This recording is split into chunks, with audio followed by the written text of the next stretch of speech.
शिरोमणि बलराम दास जी, श्री राधे राधे महाराज जी, आपके चरणों में कोटि कोटि प्रणाम।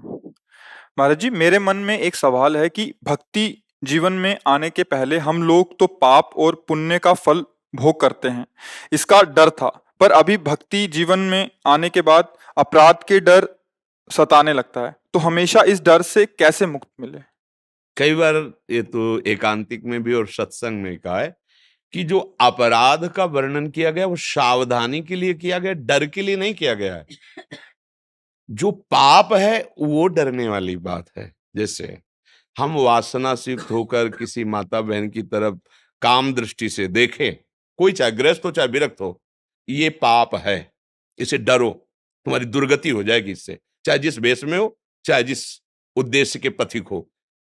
अगर गृहस्थ हो तो पाणी ग्रहण संस्कार रूपी धर्म मर्यादा स्थापित की गई है, और विरक्त हो तो आजीवन नैष्ठिक ब्रह्मचर्य रहकर जितेंद्रिय बनो, इंद्रियों को, ये पाप कर्म है। अब जैसे हम ठाकुर सेवा कर रहे हैं, उसमें 32 अपराधों का वर्णन किया गया है।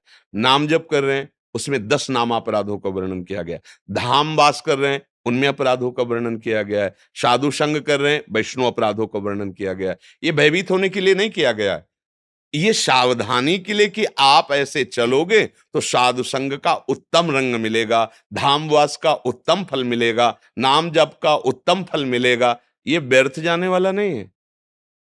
साधु संग, धाम, नाम, ठाकुर सेवा, ये व्यर्थ जाने वाला नहीं है कि पता नहीं अपराध लग जाए तो सेवा व्यर्थ चली जाएगी।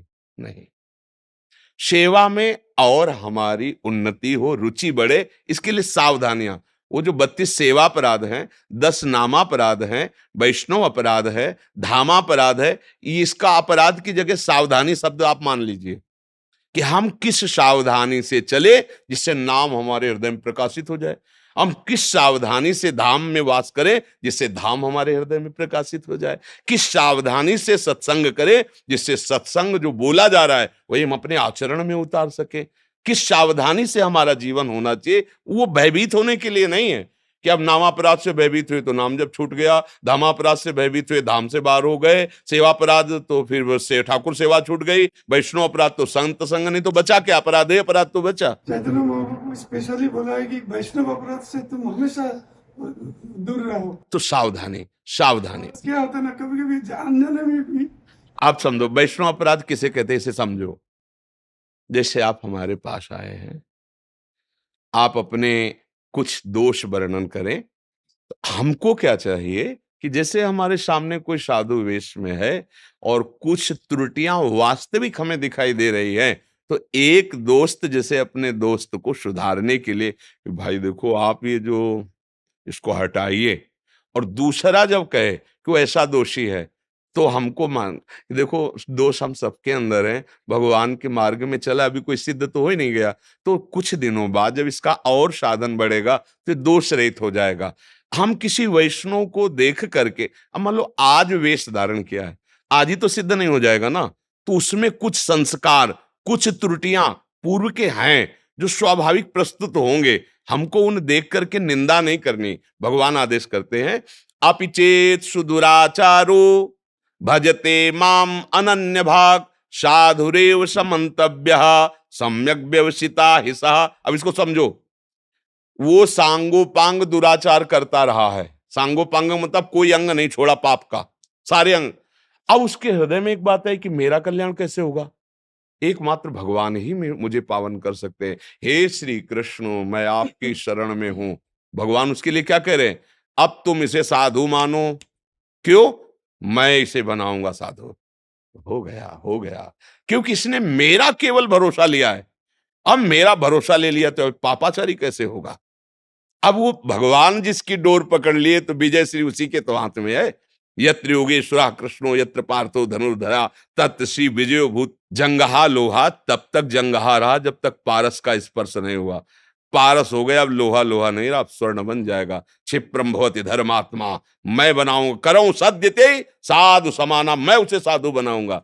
तो बात यहां यह है कि हम किसी संत को देखकर, किसी वैष्णव को देखकर, उसकी किन्हीं कमियों को देखकर हम निंदा आदि ना करें। भगवान का दास है, सुधार लेंगे। अच्छा, अब क्या होता है, कुछ छल कपटी लोग ये महापरम पावन पूज्य वेश को धारण करके ना भगवान की प्राप्ति उद्देश्य है, ना समाज को मंगलमय देखने का उद्देश्य है, अपनी वासनाओं की पूर्ति के लिए फिर इसकी निंदा जब होती है तो फिर सच्चे जो सतमार्ग के पथिक है वो हमारी जब दृष्टि खराब हो जाती है ना, फिर उन पर भी दृष्टि इसी भाव से जाती है, अब अपराध बन जाता है, अब गलती हो जाती है। इसलिए इन सावधानियों के लिए कहा गया है। बकाया आप ये सत्य मानिए, जो चाहे जितना गिरा वृत्ति को भगवान का आश्रय लेगा तो एक दिन वो सच्चा संत बन जाएगा। अब संत का भेष केवल रखा है हमने इसीलिए, वासनाओं की पूर्ति के लिए, तो चाहे 50 साल हो जाए, चाहे 50 जन्म हो जाए, बात बनेगी नहीं।